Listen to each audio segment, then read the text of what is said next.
Hi! Welcome to my miniserye. Ako nga pala si Mocha, pero hindi si Mocha Yuson ha. Isa akong Pinay OFW dito sa bansang Qatar. Tara, samahan niyo ako sa muli kong paglalakbay. Ito yung araw ng pag-alis ko. Mahirap, malungkot, masakit. Andun na yung sari-saring emosyon. Hindi ko talagang maiwasang hindi umiyak habang nagbayahe. Pero iniisip ko na lang na ganun talaga. Para sa pangarap, para sa pamilyang naiwan ko. Di ko naman ito yung first time na alis ako ng bansa, pero andun pa rin yung lungkot na mapapalayo ka ng matagal ulit sa kanila.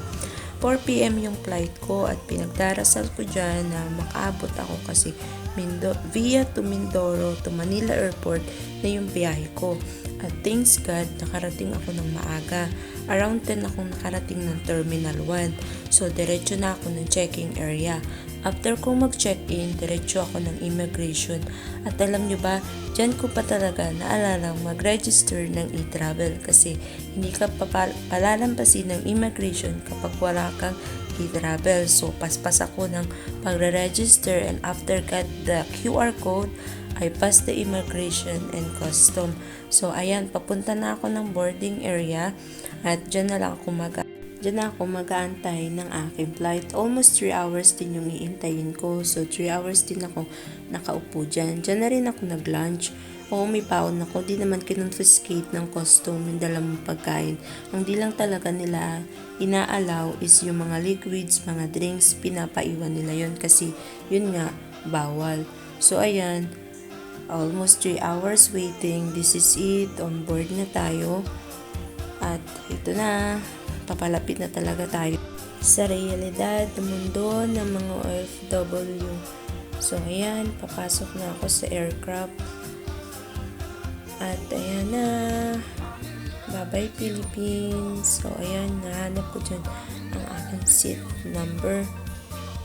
At sobra ng pagod ko talaga dyan kasi wala pa akong tulog. 4 a.m. ako umalis ng Mindoro until now. So ayan, after some hours nakatulog naman ako kahit mahirap. Sa desk na ako nakaupo and I look the track where we are now. So ayan, malapit na ako at 1 hour na lang at mag-a-arrive na sa ating final destination. At ayan na, dito na ako. At ayun nga, nagulat ako. Akala ko kung ano yung kumakalampag. Yung pala kumukulog at kumikidlat. Umuulan din siya pero hindi ganun kalakas. Malakas lang yung kulog at kidlat niya. But at the same time, mas gusto ko yung kanyang weather. Malamig-lamig. Yung parang ganun ba?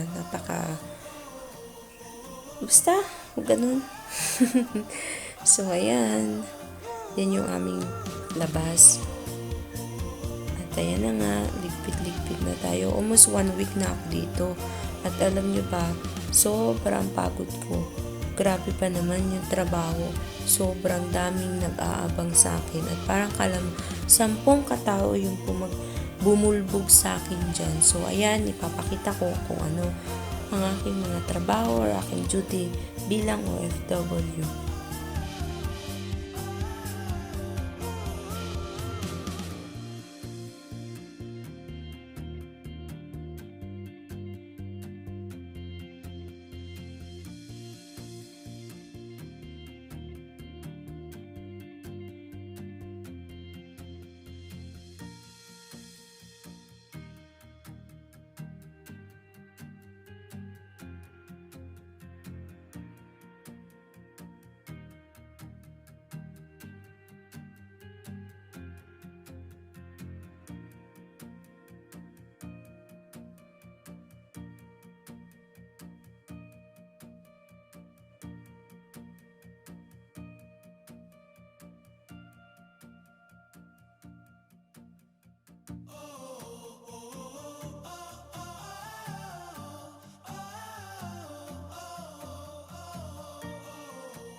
sa muli. Thank you for watching. Bye!